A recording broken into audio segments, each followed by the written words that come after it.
Such example comes from Saratov, Russia, and shows a woman moments after being awoken by the sound of knocking as she lay in bed in her apartment. It was around 4:30 a.m., which was already unusual enough, but things became downright horrifying for her when she realized that the knocking wasn't coming from the door, it was coming from the window.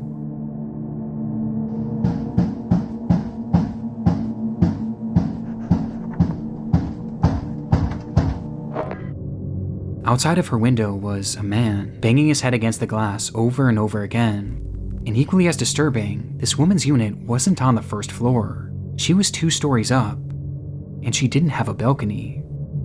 Across the street, a neighbor filmed the incident as it happened, showing us that the man was standing on one of the building's gas pipes while he continued to strike the window. Eventually, these hits grew so forceful that the glass started to break, and his head began bleeding profusely, finally leading to the man stopping, but not in the pursuit of entering the home.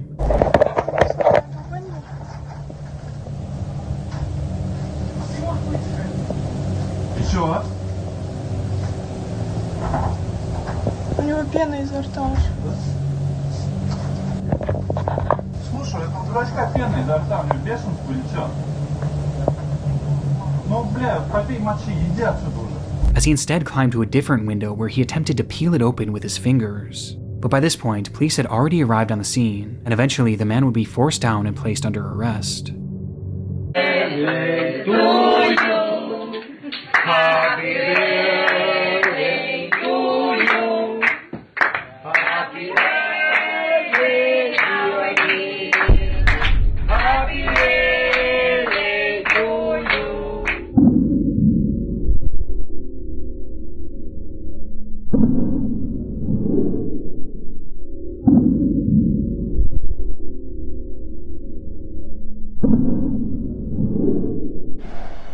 In 1873, the Sisters of Loretto commissioned the construction of the chapel for their new girls' school.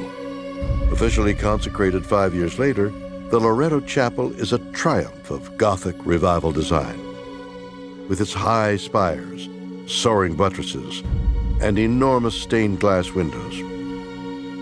But as construction was nearing completion, the project's architect suddenly died before he could build what was considered the most ambitious part of the job, the staircase leading up to the choir loft.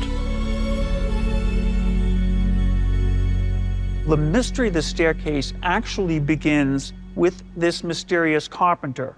The sisters asked the local carpenters to build one, but they failed. They didn't know how to do it. The sisters, they decided to turn to prayer and said a 9-day novena, asking St. Joseph, the patron of carpenters, to help them with their problem. At the last day of their prayer, it said that a knock came at these doors. This elderly man was standing there with a donkey by his side, and he told the sister that he had come to build their staircase. Was it St. Joseph, like the sisters believed?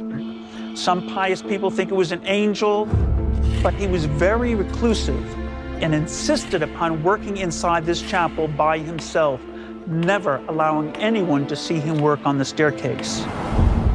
Throughout the Christian and Catholic world, we have a tremendous amount of these stories of miraculous help from saints.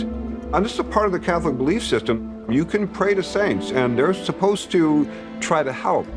So it's a built-in part of the package, this idea of an intercessory, closer to people and yet closer to God.